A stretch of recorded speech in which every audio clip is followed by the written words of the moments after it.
¿Qué tal?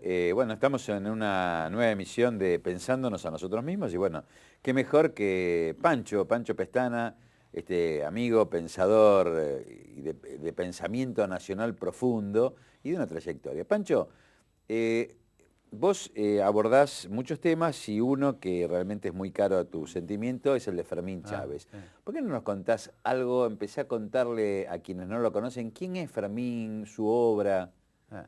qué nos lega. Bueno, Fermín es para mí seguramente quizá el pensador más lúcido que tuvo el peronismo durante el siglo pasado, ¿no? Es un criollo, nació en 1923 en El Pueblito, que es un lugar que queda un poblado, un caserío que queda a 23 kilómetros de Nogoyá. Bueno, para hacer una breve reseña de su vida, él hace su primaria ahí, sus primeros 3 años en una escuela normal, provincial. Y luego, gracias a la intervención de los dominicos, se va a estudiar a Córdoba, termina la primaria, termina la secundaria en Córdoba, después viene a Santo Domingo 3 años a estudiar filosofía, a Santo Domingo acá, y luego termina su formación intelectual en Cusco, en Perú, con teología. Y él escucha el 17 de octubre por una radio de onda corta, una de estas radios, perdón, radio aficionado. Ah, radio Escucha que aficionada, sucede el claro. 17 de octubre. Él ya, digamos, cuando estuvo estudiando filosofía acá en Santo Domingo, ya empieza su vinculación con los grupos del nacionalismo de aquella época, sobre todo algunos personajes que tuvieron que ver después con los cursos de cultura católica, y empieza una cierta militancia, porque en ese momento los dominicos trabajaban mucho el tomismo como filosofía, ¿no? Y de alguna manera algún sector del nacionalismo de aquella época más humanista abrevó en el tomismo. Entonces él en esos 3 años establece unas vinculaciones individuales y personales con algunos referentes de esas agrupaciones, y luego después del 17 de octubre él va a decidir volver a Buenos Aires, ya digamos con una vida laica, luego se va a casar con Antonia Simón, va a tener 2 hijos, Fermincito y Simón, y luego obviamente va a incorporarse como nunca afiliado al peronismo.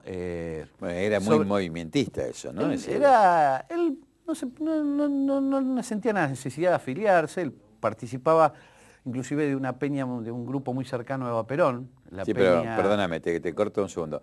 Digo muy movimentista porque en realidad hay toda una práctica del peronismo que incluso se reitera ya por los 70, donde había cierta denostación a la partidocracia liberal, o Sí, sea, afiliarse era afiliarse al partido, sí, sí, sí. ser parte del movimiento era como una categoría Superior, superior. superior, de hecho, sí. Y aparte, respecto a lo que era la estructura peronista de la época, sobre todo el partido tenía bastantes críticas, ¿no? Él decía que él un día dice que hablando con Perón, le dice a Eva, porque ellos participaban en una peña que se llamaba Eva Perón, con Castiñera de Dios, por ejemplo, y con Julia Pirouzki-Farni, que es otra olvidada también, una poetisa de origen judío-húngaro.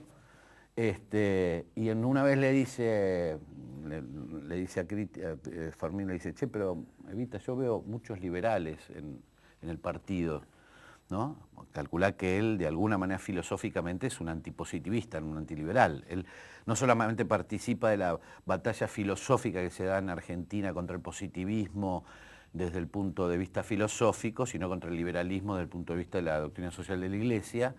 Y entonces le dice, está lleno de liberales, y Evita le dice, sí, la verdad que sí, que vos tenés razón, pero este momento no es el momento de plantear porque dividiríamos al peronismo, y él dice, sí, tenés razón, ¿no?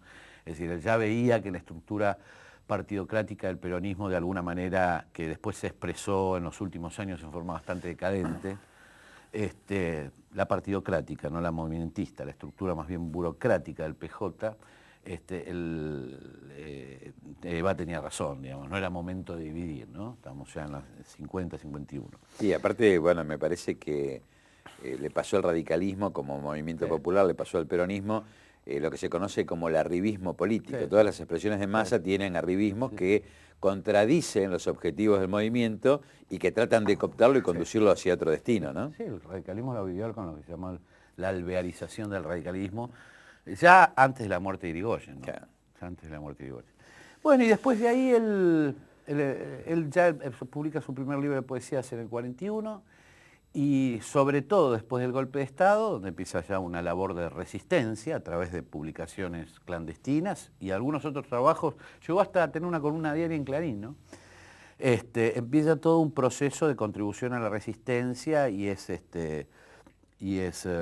bueno, durante toda su vida produce más o menos unos 46 libros, más o menos unas 2000 publicaciones, entrevistas o ensayos en revistas, y termina la obra al final de José María Rosa, la historia argentina, del tomo 13 en adelante, hasta su muerte en el año 2006.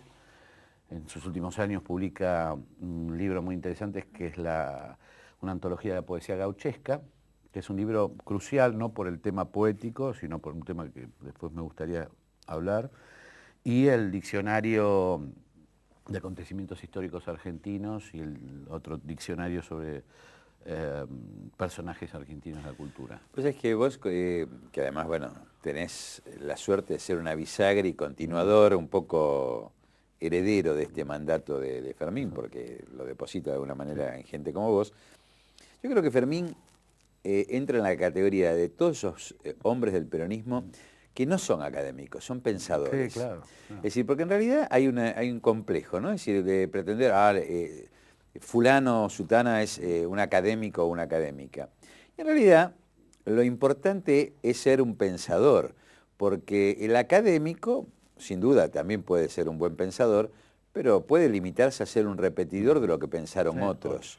Y hombres como Fermín, que aportaron tanto a la construcción del propio ideario, es un gran pensador, tiene una propia mirada, ¿no? Es decir, y vos que has tenido este trato tan inmediato, la suerte de conocerlo en su intimidad, ¿no? ¿Cómo era el pensamiento íntimo de alguien que nunca dejó de ser militante? Bueno, en realidad hay que entender que los pensadores nacionales no son académicos por la sencilla razón que nuestra corriente no piensa ni en el pasado ni en el presente, sino en el futuro. Claro.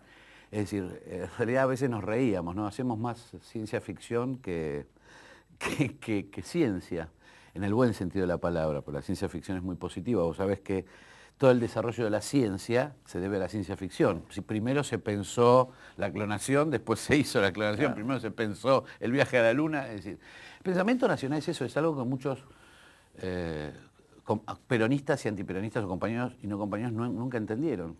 Fermín, Scalabrini, no pensaban ni en el presente, ni en el futuro, ni en el pasado, pensaban en el futuro. Por eso todas sus acciones eran estratégicas y todas sus producciones tenían que ver con un sentido proyectivo hacia el futuro. Esto es muy poco comprendido, inclusive algunas veces uno va a charlas y dice, bueno, son hombres del momento. No, siempre fueron hombres del futuro. Cuando, por ejemplo, Sampay y Scalabrini Ortiz redactan el artículo 40 de la Constitución del 49, que es el de la protección de los recursos, no estaban discutiendo si petróleo sí, si petróleo no. Estaban, de alguna manera, constitucionalizando la protección de los recursos naturales que ellos interpretaban que dentro de 50 años iban a ser los recursos más importantes del país. Y cerrando el bloque lamentable. O sea, que es un artículo del futuro, no lo pensaron. El petróleo era, en ese momento, inclusive, se discutió, era un arma de negociación. Pero, entonces, eso hay que entenderlo mucho. Cerrando este bloque, Pancho, digo, mirá, tan es así lo que vos decís que, bueno, ese artículo 40 de la Constitución del 49, quizás nosotros los argentinos no lo supimos entender, pero el imperio sí. El 94 lo cambió y después lo seguimos, dio vuelta totalmente. Perdón, hay que leer los diarios ingleses del año 50 año 56, 57, cuando se deroga la Constitución del 49. Festejan la derogación del artículo 40, a los demás le importaba un pito. Por eso lo tuvieron claro, proyectaban el futuro. Entonces, y por pero eso, vamos al próximo bloque. Sí.